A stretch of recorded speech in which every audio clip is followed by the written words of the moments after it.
по-русски просто. Елена Morozova, игрок женской национальной сборной России по футболу. My name is Elena Morozova, and I'm a Russian women's national team player. Okay, Elena, for the second successive Euros, Russia were the only Eastern European country to qualify for the tournament. I was told that you didn't have any national newspapers or TV following you in Holland. When you tell people in Russia that you're a national team footballer, do you think people have a real interest in women's football?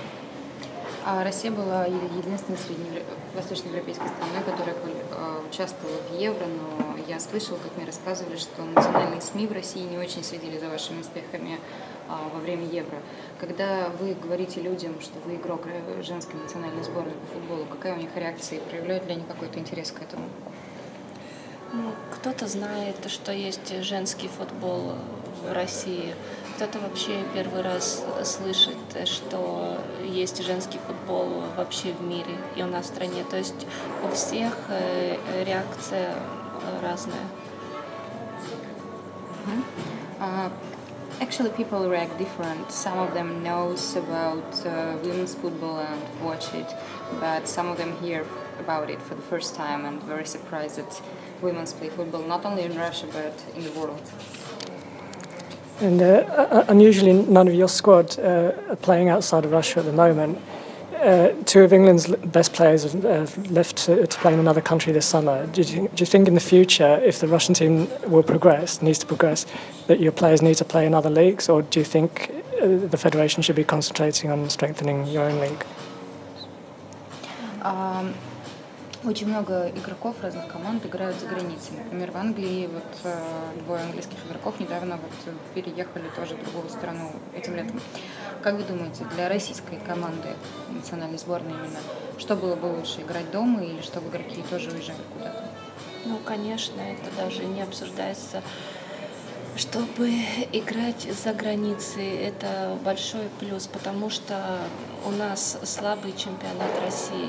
И если бы мы играли на другом уровне, допустим, ряд игроков играло бы в Европе, то национальная команда показывала бы другой результат на европейской арене и вообще в мире. Of course, it would be very good if we play abroad, if some of the national team players play abroad, because we have very low domestic championship level, and it would rise like whole team quality when people play abroad. So it would be good for whole team, not for individual players. And in June, I was out in Russia for the Confederations Cup. Were you involved in any way as a Russian national team? And do you think the spotlight of the Men's World Cup next summer, that could help the women's game in some way and perhaps encourage more girls to play the game? Я был в России в июне на Кубке Конфедерации. Вы были как-то привлечены к этому процессу, как-то вообще в этом участвовали? И в следующем году будет чемпионат мира в России. Как вы думаете, это повлияет на молодых игроков, в том числе и девочек, чтобы привлечь побольше народу к футболу, именно играть в футбол? По поводу Кубка Конфедерации мы никак не были привлечены. Так сложилось, что у нас было время, и мы в это время были на сборах всей команды, и нам удалось посетить игру сборной России, сборной Чили. Игра очень нам понравилась, и вообще атмосфера на стадионе. А по поводу того, что чемпионат мира будет проходить на следующий год у нас в стране, конечно, я думаю, это большой плюс. И мальчиков много в стране у нас занимается футболом, но после чемпионата мира, я думаю, много девочек захотят играть все-таки в футбол, несмотря на то, что будет проходить мужской чемпионат мира. During the Confederations Cup, I was not really involved in it because our national team had training camp, so we were busy with the trainings. But we all together went and watched the game Russia-Chile, which was fantastic atmosphere, fantastic game.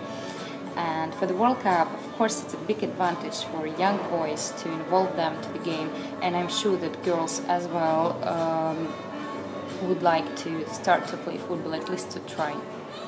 Okay. And Elena, you played against England in the 2009 and 2013 Euros. You took the lead in both games, and last time you came within a minute of knocking England out of the tournament. Can you just tell us what you remember about those games? Do you think you could have won both? Вы играли против Англии дважды на Евро в 2009 и 2013 году. И что вы помните об этих играх? Как была ваша команда на тот момент? Ну, я помню, что мы вели 2 раза по ходу игры в 2009-м. Я помню, мы вообще вели 2-0 уже к 20-й минуте. Но за 25 минут сборная Англии забила нам 3 гола подряд. Это было что-то фантастическое, наверное. Вот. Но счет так и закончился 3-2 в пользу англичанок. А в 2013 году мы также вели 1-0, думали, что все, если, победа у нас в руках, если бы мы выиграли, мы бы выходили из группы, но англичанки забили нам на последних минутах. Мы очень расстроились, конечно. А так это очень быстрая команда, атлетичная, сложный соперник.